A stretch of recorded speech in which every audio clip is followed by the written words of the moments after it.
Om Namachivaya. Once again coming back with Amarnath Astro YouTube channel. நம்ம இன்னைக்கு பார்க்க போகிற பதிவு பார்த்தீங்கன்னா குரு சனி சேர்க்கை. ஏற்கனவே நம்ம வந்து ராகு சந்திரன் சேர்க்கை, ராகு சனி சேர்க்கை, ராகு சூரியன் சேர்க்கை பார்த்துருக்கோம். இன்றைக்கி பார்க்க போகிறது வந்து குரு சனி சேர்க்கை. பொதுவாக பார்த்தீங்கன்னா நம்ம ஜோதிடர்கள் ஜோதிட புத்தகத்தில் இருக்கிற மாதிரி குருவும் சனியும் சேர்ந்ததுன்னா குரு கெட்டு போயிடுவார், சனி நல்லா ஆயிடுவார். குரு கெட்டு போனதோடு பார்த்திங்கன்னா அவங்களுக்கு வந்து ஆசிரியர்னால பிரச்சனை வரும், அவங்களுக்கு வந்து குழந்தை பாக்கியம் இருக்காது. ஏன்னா குரு வந்து குழந்தையோட காரகன் இல்லைங்களா, குழந்தை பாக்கியம் இருக்காது, ஆசிரியர்னால பிரச்சனை வரும். அது தவிர பார்த்திங்கன்னா வந்து அவங்களோட குரு காலபுருஷனுக்கு 9வது அதிபதின்றதோடு அவங்க தந்தையை விட்டு பிரிஞ்சிருப்பாங்க, வெளிநாட்டில் வேலை செய்வாங்க, அப்படி இப்படின்னு சொல்லுவாங்க. ஆனால் பார்த்திங்கன்னா எல்லா ஜாதகத்துலேயும் இது நடக்குமான்னு கேட்டிங்கன்னா கண்டிப்பாக இருக்காது. ஏன்னா வந்து ஏற்கனவே நம்ம சொன்ன மாதிரி அவங்களோட லக்னாதிபதி வந்து நல்லா இருந்தாங்கன்னா இந்த மாதிரி எந்த பலனுமே கண்டிப்பாக நடக்காது. ஜோதிட புத்தகத்தில் இருக்கிறதெல்லாம் சொல்கிறதுக்கு நம்மளுக்கு ஜோதிடர் தேவையில்லை, அது ஏற்கனவே நான் சொல்லியிருக்கேன், அது உங்களுக்கு தெரியும்.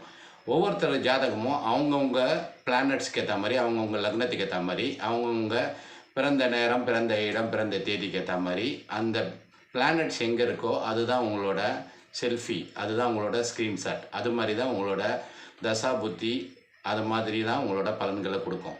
இப்போ குரு சனி சேர்ந்தா வந்து புத்திர பாக்கியம் இருக்காது, சனி வந்து நல்லா ஆயிடுவார், சனினால பிரச்சனை வராது, குருனால பிரச்சனைகள் நிறைய வரும், பணம் சேராது. இதெல்லாம் வந்து ஜோதிட புக்கில் இருக்க கருத்து. உங்களுடைய சொந்த ஜாதகத்துக்கு அதை யூஸ் பண்ணி நீங்கள் குழப்பம் அடைய வேணாம், சரிங்களா? இப்போ அதே மாதிரி ஒரு ஜாதகத்தை நம்ம லைவ் ஜாதகத்தையே பார்த்துடலாம். குரு சனி சேர்க்கை வந்து இந்த ஜாதகருக்கு என்ன பண்ணுதுன்னு. நாம் அனைவருக்கும் ஜோதிடம்னு ஒன்று பண்ணிகிட்டு இருக்கோம். இதில் பார்த்தீங்கன்னா ஒரு சப்ஸ்கிரைபருக்கு ஒரு கேள்விக்கான பதில் இலவசமாக யூடியூப் சேனலில் பதிவாக போடுறோம். இன்றைக்கி அதன்படி பார்த்திங்கன்னா இப்போ ஒரு லைவ் ஜாதகமே எடுத்துக்கிறோம். வாணிமணி அப்படின்ற ஒரு நேயர் வந்து கேட்டிருக்காங்க. சுப்பிரமணியம் அப்படின்ற ஒருத்தருக்காக, அவருக்கு வந்து வெளிநாட்டில் போயிட்டு செட்டில் ஆகணும் அப்படின்ற ஒரு ஆசை, அவருக்கு அந்த அமைப்பு இருக்கான்னு கேட்டிருக்காங்க. ஆனால் அவருக்கு குழந்தைகள் எல்லாருமே இருக்காங்க. ஏன் இதை சொல்கிறேன்னா, குரு சனி சேர்ந்தால் குழந்தை இருக்காது, குழந்தைக்கு பிரச்சனை வரும் அப்படின்ற ஒரு கருத்தை வந்து ஜோதிடர்கள் பரப்புறது ஜோதிட புக்கை பார்த்துட்டு சொல்கிறாங்க. ஆனால் வந்து உண்மையிலேயே வந்து ஜோதிட அறிவை வச்சு அவங்க ஜாதகத்தில் எப்படி இருக்குன்னு அப்ளை பண்ணி சொல்கிறது தான் ஜோதிடம். அந்த ஜோதிடம் தெரிஞ்ச ஜோதிடர்கிட்ட உங்களோட சொந்த ஜாதகத்தை கேட்டிங்கன்னா அவங்க வந்து உங்களோட ஜாதகத்தில் என்ன நடக்கும்ன்றதை தெளிவாக சொல்லுவாங்க. இப்போ நம்ம பதிவுக்கு போகலாம்.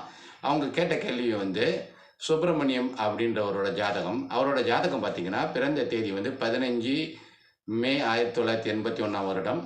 பார்த்துக்கலாம் ஒரு முறை. அவர் ஜாதகம் வந்து 15 மே 1981.